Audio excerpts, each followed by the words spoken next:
요르크 칭크의 기도를 어떻게 드릴까요? 1권 19번째 시간입니다. 내면의 성장판은 다치지 않는다. 우리 몸은 정해진 정도만큼만 자랍니다. 하지만 우리 내면은 정신적이고 영적인 존재로서 이러한 한계가 없습니다.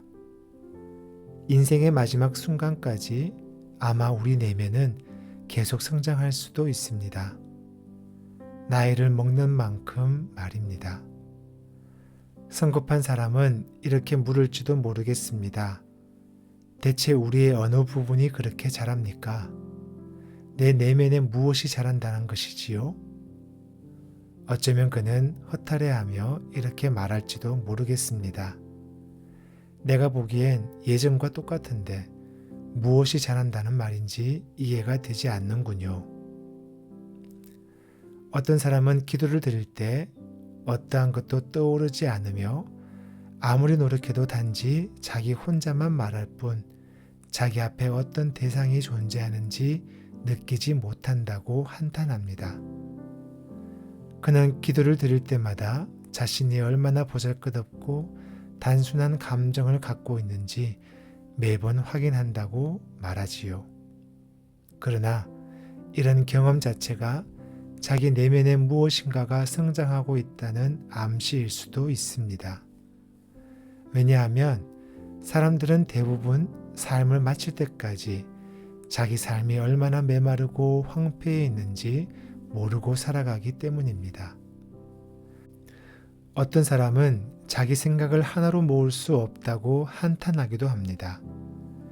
생각을 가다듬으려고 하면 차분해지기는커녕 금방 흩어지고 산만해진다는 것입니다. 하지만 그것은 그의 생각이 얼마나 들쭉날쭉했는지 깨닫지 못하다가 그때 깨달은 것뿐입니다. 그럼에도 분명히 인정해야 할 것은 대다수 사람들이 일생 동안 이루지 못한 중요한 전진을 그는 이루고 있다는 사실입니다. 그런데 어느 누가 우리 내면에 무언가가 자라고 있다는 것을 판단할 수 있겠습니까? 우리들 대부분은 우리 내면에서 일어나는 많은 변화들을 볼 줄 아는 눈이 없거나 아직 뜨지 않았습니다. 우리 영혼의 중요한 성장과 변화는 대부분 우리가 전혀 의식하지 못하는 사이에 일어납니다. 그러기에 자라는 것은 마술이 아닙니다. 이는 큰 것을 큰 것으로, 무익한 것을 무익하게 보는 데서 출발합니다. 그리고 거기에 자신을 맞추고 적응시키는 데서 시작합니다.